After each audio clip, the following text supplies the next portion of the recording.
Bismillahirrahmanirrahim. Assalamualaikum warahmatullahi wabarakatuh. Kaifa haluk anak Umi?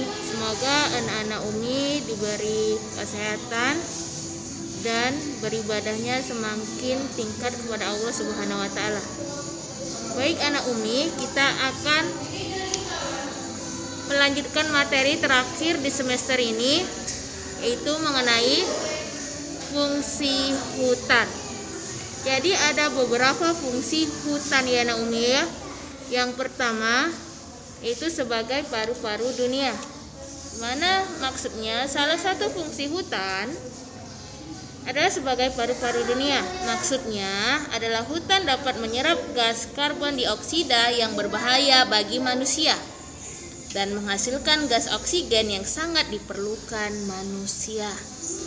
Mengingat pentingnya peranan hutan yang satu ini, maka kita harus menjaga hutan kita ya.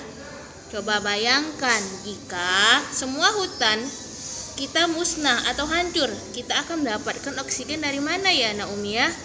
Jadi sebagai siswa-siswi Al-Kafah, jadi anak Umi harus menjaga hutan yang ada di lingkungan rumah kita. Oke, sekarang kita masuk yang fungsi kedua, sebagai sumber ekonomi. Fungsi hutan lainnya yang tidak kalah penting dari paru-paru dunia adalah sebagai sumber ekonomi. Indonesia merupakan salah satu negara dengan luas hutan terbesar di dunia. Juga mengandalkan hasil-hasil hutannya seperti kayu dan lainnya sebagai sumber ekonomi nasional. Kita berharap semoga sumber ekonomi dari hutan ini bisa digunakan sebesar-besarnya untuk kepentingan rakyat banyak di Indonesia. Ya, jadi hutan itu juga sebagai sumber ekonomi ya Naomi ya, untuk meningkatkan devisa negara. Kemudian kita masuk yang fungsi yang ketiga, habitat bagi flora dan fauna. Ketahuilah bahwa Naomi, hutan tidak hanya diperuntukkan bagi manusia semata. Flora dan fauna pun sepantasnya mendapatkan manfaat hutan sebagai habitat atau rumah bagi mereka semua. Oleh sebab itu, kita seharusnya tidak merusak habitat mereka. Kalau hutan kita menjadi rusak, lantas ya Naomi, mereka mau tinggal di mana? Ini merupakan tugas kita semua untuk menjaga dan mengawasi hutan kita dari kerusakan yang berkepanjangan. Itu tugas kita menjaga dan melestarikan hutan. Baik, kita masuk ke fungsi berikutnya, yaitu tempat penyimpanan air. Fungsi hutan ya yang lainnya begitu bermanfaat bagi kehidupan manusia, yaitu untuk sebagai penyimpanan air dalam volume yang begitu besar. Air hujan yang jatuh ke bumi akan disimpan dalam akar-akar pohon yang ada di hutan. Manfaat ini sangat terasa ketika di musim penghujan. Hutan bisa dijadikan sebagai pengendali banjir. Ini juga begitu bermanfaat ketika musim kemarau, ketika banyak lahan-lahan kering bisa dialirkan air.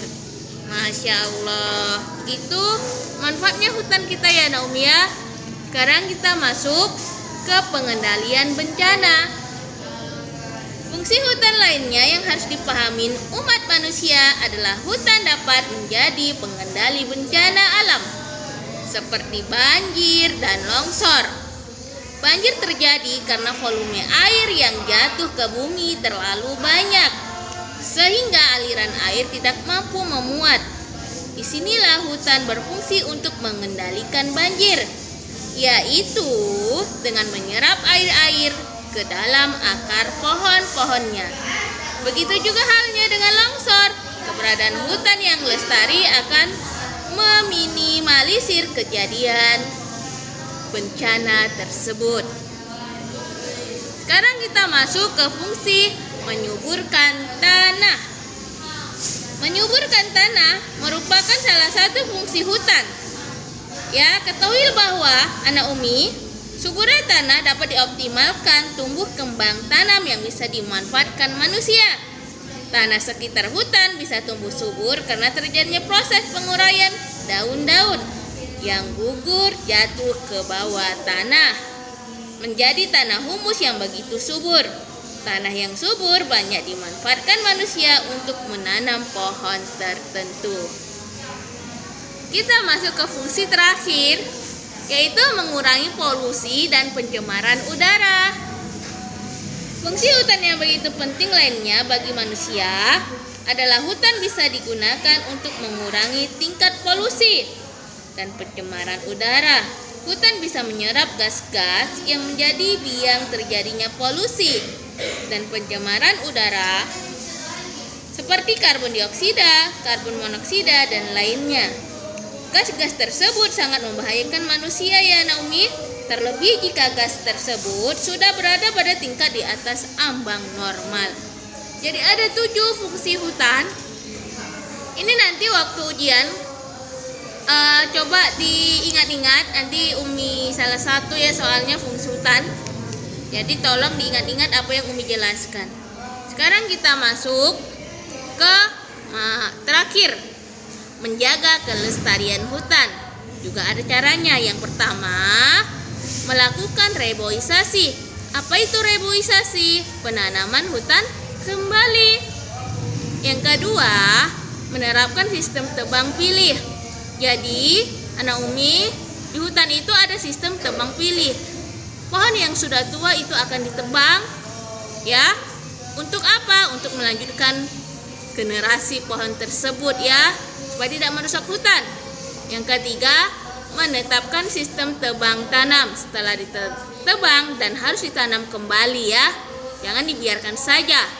Yang keempat, melakukan penebangan secara konservatif. Yang kelima, tidak membuang sampah sembarangan di hutan. 6. Melindungi dan menjaga habitat yang ada di hutan. 7. Tidak mencoret-coret pepohonan yang ada di hutan. Yang 8. Mengurangi penggunaan kertas berlebihan. Itu saja ya Naomi, ada 8 cara menjaga kelestarian hutan.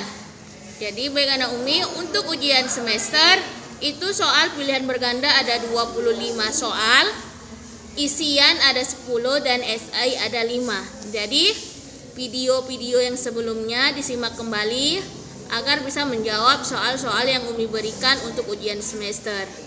Ya, Umi harap bisa dijawab dengan baik dan benar. Dan Umi sudahin dengan Assalamualaikum warahmatullahi wabarakatuh. Semoga sukses dalam ujian.